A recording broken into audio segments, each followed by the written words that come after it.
Hello दोस्तों, stock market के मंत्र में आपका स्वागत करता हूँ। उम्मीद करता हूँ आप सभी लोग खुश एंड मस्त होंगे। इस चैनल पे जो भी वीडियो बनाया जाता है वो सिर्फ एजुकेशनल पर्पस के लिए होता है। इस चैनल पे किसी भी शेयर के ऊपर बाय एंड सेल कॉल का रिकमेंडेशन नहीं दिया जाता, सिर्फ एजुकेशनल पर्पस के लिए ही वीडियो। तो दोस्तों आपने हेडिंग तो पढ़ ही ली होगी। आज हम बात करने वाले हैं एरेडा कंपनी के बारे में। ये कंपनी इतनी पॉपुलर क्यों हुई, फिर उसके बाद ये अपने टॉप से गिरी क्यों इतना। तो दोस्तों पहले हम जानते हैं कि कंपनी करती क्या है, इसका मार्केट कैप क्या है, वो सब। दोस्तों कंपनी का मार्केट कैप देख सकते हो 38,005 38,054 करोड़ रुपीज है।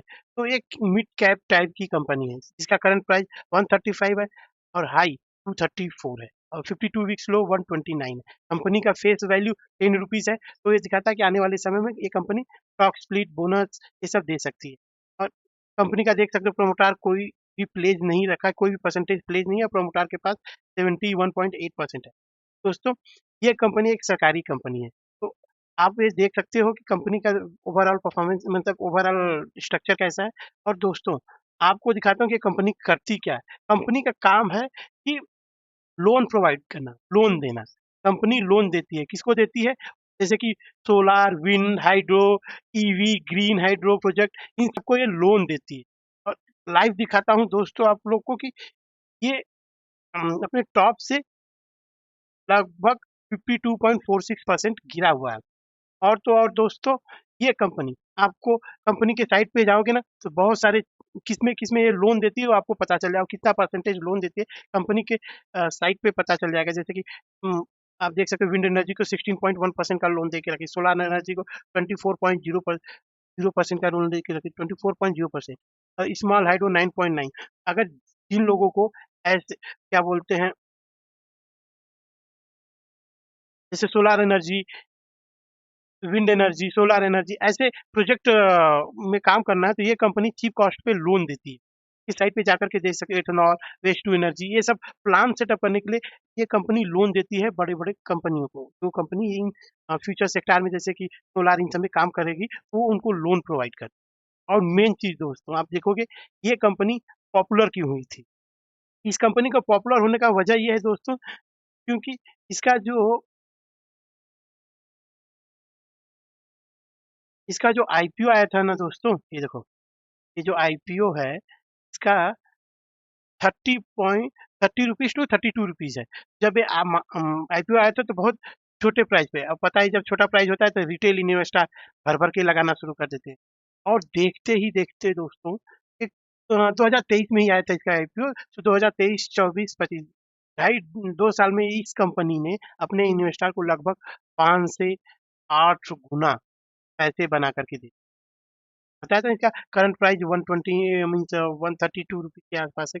और क्या बोलते हैं 52 weeks high 129 low and 52 weeks high 234 rupees. तो सोचो कुछ ही से 2.5 से 3 साल में इसने क्या कर दिया, अपने इन्वेस्टर को 8 से 9 गुना रिटर्न दे दिया। और छोटा प्राइस होने की वजह से क्या हुआ कि जितने भी रिटेल इन्वेस्टर हैं इसमें भर भर के लगाने लगे। जब शेयर भागता है तो पता है सबसे पहले रिटेल इन्वेस्टर ही कूदते हैं लगाने की चलती गाड़ी में चढ़ने के लिए। लेकिन आपको दिखाया था ना दोस्तों कि ये अपने टॉप से लगभग 52% गिरा हुआ है। अब ये क्यों गिरा हुआ है, किस लिए गिरा हुआ है, तो डिटेल में जानते हैं दोस्त। आपने तो नाम सुना ही होगा, जेंसॉल इंजीनियरिंग। जेंसॉल इंजीनियरिंग ये जो कंपनी है अपने टॉप से लगभग 100% गिर चुकी है। क्यों गिरी है? क्योंकि इस कंपनी को एरेडा ने लोन दिया था, क्योंकि एरेडा का काम ही है लोन देना। कितना देखो, ये जो जिंसॉल इंजीनियरिंग है ये भी फ्यूचर सोलार इन सब में काम करती, ईवी इन सब में काम करती। तो अपना एरेडा ने वो लोन दिया था कि भाई तुम ये पैसे लो अपना बिजनेस स्टार्ट करो। लेकिन दोस्तों ऐसा हुआ नहीं। जेंसॉल इंजीनियरिंग ने घोटाला कर दिया। कितने रुपए का घोटाला किया? 7,029 करोड़ रुपीज का इसने घोटाला कर दिया। और इसके पैसे डूबे, एरेडा के पैसे डूबे, ना कि जेंसॉल इंजीनियरिंग के। आप देख सकते हो दोस्तों कि 729 करोड़ रुपीज का लोन दिया। तो एक तो पहले जेंसॉल इंजीनियरिंग को 510 510.10 10 का लोन करोड़ रुपीज का लोन दिया जेंसॉल इंजीनियरिंग को। और दूसरा जेंसॉल ईवी को भी इसने दे दिया। देखो 218.95 करोड़ रुपीज का, ये पूरे करोड़ में है दोस्तों, इसने एरेडा ने लोन दिया। जिंसॉल इंजीनियरिंग का। और जिंसॉल इंजीनियरिंग ने क्या किया, लोन लेकर के उससे अपने प्राइवेट प्रॉपर्टी खरीदने शुरू कर दिए इसके इन्वेस्टर ने। तो क्या हुआ उससे कि जो इरेडा के पैसे हैं वो टोटल वो डीआरटी हो।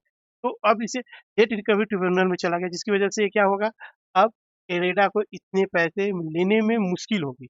अब वो कंपनी से दिवालियापन हो गई जिंसॉल इंजीनियरिंग, तो वो इरेडा के पैसे डूब गए, जिसकी वजह से इसके शेयर पे बहुत बुरा असर हुआ। आप देख सकते हो जब कोई भी एनबीएफसी रहती है तो वो अपना क्या करती है, अपना हर साल एनपीए दिखाती है। प्रॉब्लम क्या हुआ दोस्तों कि नॉन परफॉर्मिंग एसेट इरेडा का क्या हो गया, बढ़ बढ़ गया। अब उससे प्रॉब्लम में क्या हुई कि जो भी, जैसे कि कंपनी ने, छोटा सा एग्जांपल लेता हूँ, जैसे इरेडा है, ठीक है, उसने क्या किया, अपना इस साल मतलब इस क्वार्टर में मान के चलो 5,000 रुपये कमाई, ठीक है।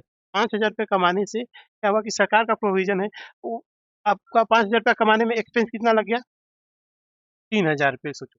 तो अब प्रॉफिट कितना बचा, एक्सपेंस माइनस करके 2,000।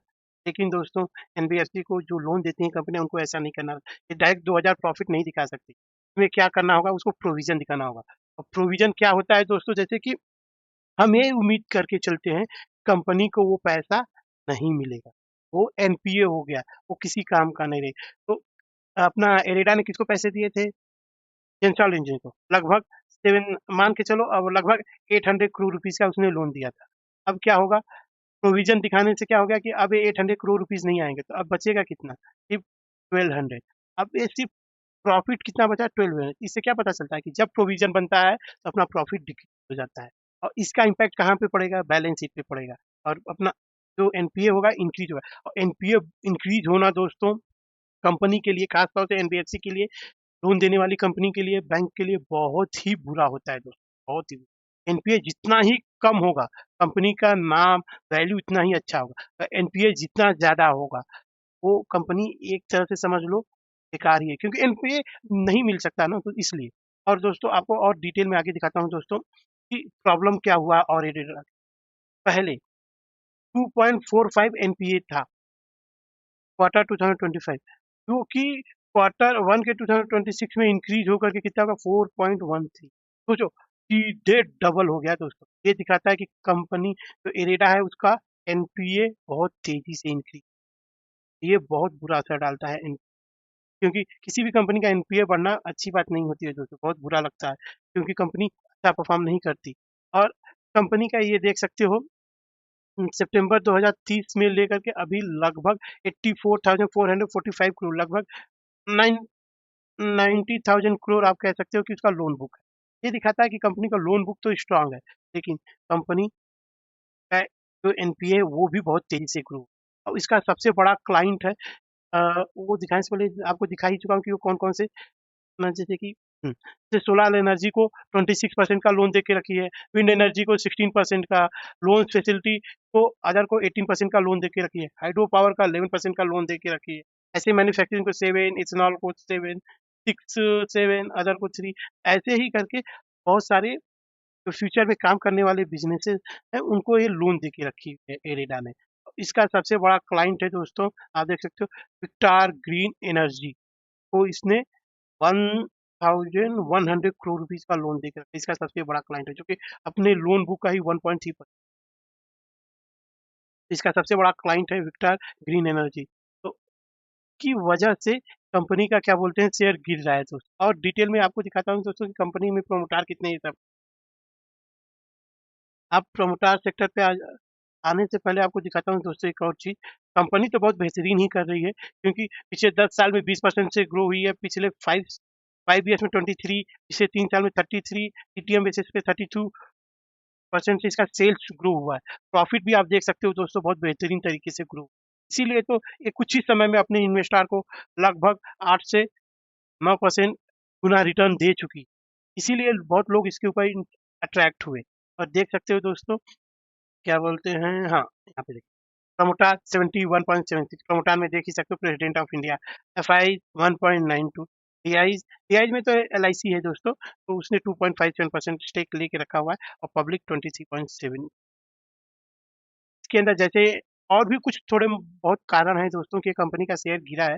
वो कारण क्या है आपको बता देता हूँ। जैसे कि एक तो आपको बता ही चुका हूँ, कंपनी का अपना एनपीए इंक्रीज हो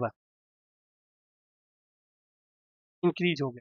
और दूसरा क्या बोलते हैं, वो एक जिंसॉल इंजीनियरिंग का फ्रॉड आया, जिसकी वजह से क्या हुआ कि कंपनी का पैसा नहीं मिला और इसको क्या बोलते हैं, एनपीए में जाना पड़ा वो पैसे को। फ्रॉड कंपनी को पैसे देंगे तो भाई कंपनी तो रेडार पे आ ही जाएगी। और दूसरा, कुछ ही समय में इस कंपनी ने 8 से 9 गुना रिटर्न दे दिया था, तो उससे क्या हुआ कि प्रॉफिट बुकिंग आई। प्रॉफिट बुकिंग आने की वजह से प्राइस नीचे आया। फिर दूसरा और एक कारण हो गया कि वैल्यूएशन, जो 32 रुपीज का शेयर था 3-4 महीने में ही बढ़ करके मतलब 32 रुपीज का था, 50 रुपीज के आसपास लिस्ट हुआ था और ये कुछ ही समय में 1-2 साल में 2034 रुपीज तक पहुंच गया। का वैल्यूएशन बहुत ज्यादा हाई हो जाने की वजह से प्रॉफिट बुकिंग हुई दोस्तों। और तो पीएसयू स्टॉक में ओवरऑल प्रेशर आ गया, जिसकी वजह से कि प्रॉफिट बुकिंग स्टार्ट हो गई। फिर क्या बोलते हैं, एनपीए इंक्रीज होने की वजह से प्रमोट जो भी पब्लिक या फिर जो भी लोग थे, उनके अंदर थोड़ा सा प्रेशर बन गया कि एनपीए इंक्रीज हो गया। वो भी डर के मारे लोग प्रॉफिट बुक कर लिए। यही सब कारण है दोस्तों। और मार्केट भी उतना अच्छा परफॉर्म नहीं किया कुछ 1-2 सालों से, जिसकी वजह से प्रॉफिट बुकिंग, ये सब 3-4 कारण है दोस्तों। लेकिन कंपनी बहुत बेहतरीन अच्छा ग्रो कर रही है। मुझे लगता है कि आप लोग को पता चल गया होगा कि शेयर क्यों गिरा है। और डिटेल में जानने के लिए चैनल को सब्सक्राइब करें। और आपको किसी कंपनी के ऊपर और डिटेल में जानना है, प्लीज कमेंट करें, हम उस कंपनी के ऊपर वीडियो बनाएंगे। और वीडियो पसंद आता है तो दोस्तों चैनल को सब्सक्राइब करें और लाइक करें और प्लीज शेयर करें दोस्तों। जय हिंद दोस्तों।